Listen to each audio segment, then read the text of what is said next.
Presented by super music. तुमने कभी मुझे अपना बनाया ही नहीं था, झूठा ही सही प्यार कभी किया ही नहीं था।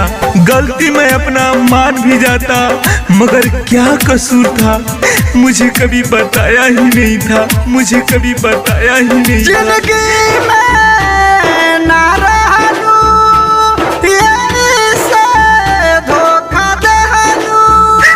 काहे प्यार कैलू जब निभावे के ना रहे। जिंदगी में ना रहलू, ऐसे धोखा देहलू। तोहरे असरा न रहती, ना दिल देले रहती, ना गम लहले रहती, ना दिल देले रहती, ना गम लहले रहती।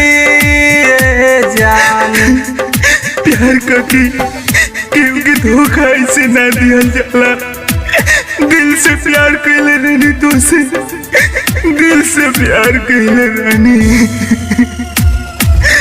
कभी ना सोचले रहनी कि तू हमरा के छोड़ देबू।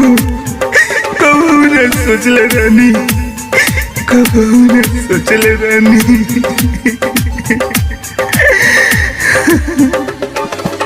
झूठ बनावलू मोहब्बत के कहानी, अब ससुरा में जातारू।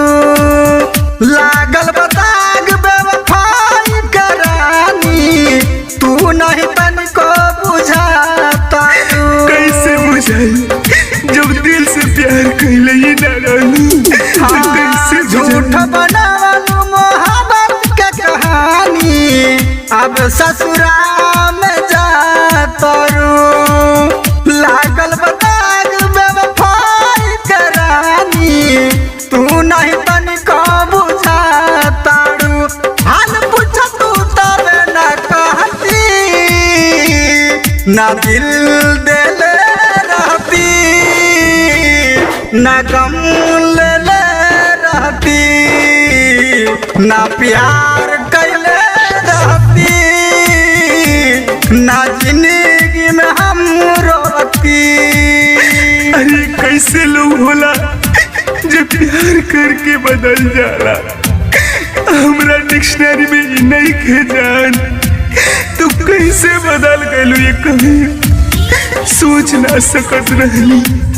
तू बदल गलू ये कैसे हो सकेला। प्यार करके क्योंकि धोखा ऐसे ना दिया जाला।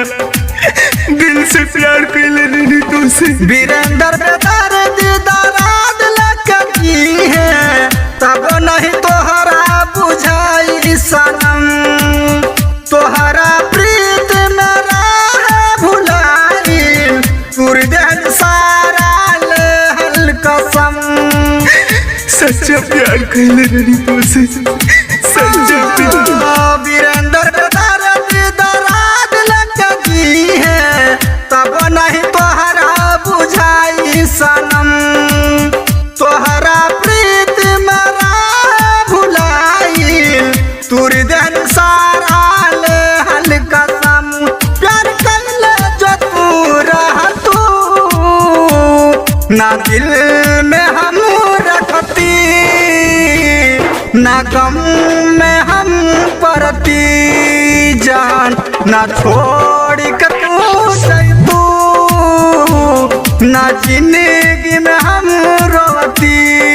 जान ना छोड़ के तू जैतू, ना गम में हम लेकिन जाना चाहते हमरा बगैर तू खुश नहीं रह सकत, खुश नहीं रह सकत। Mix by super Saurabh.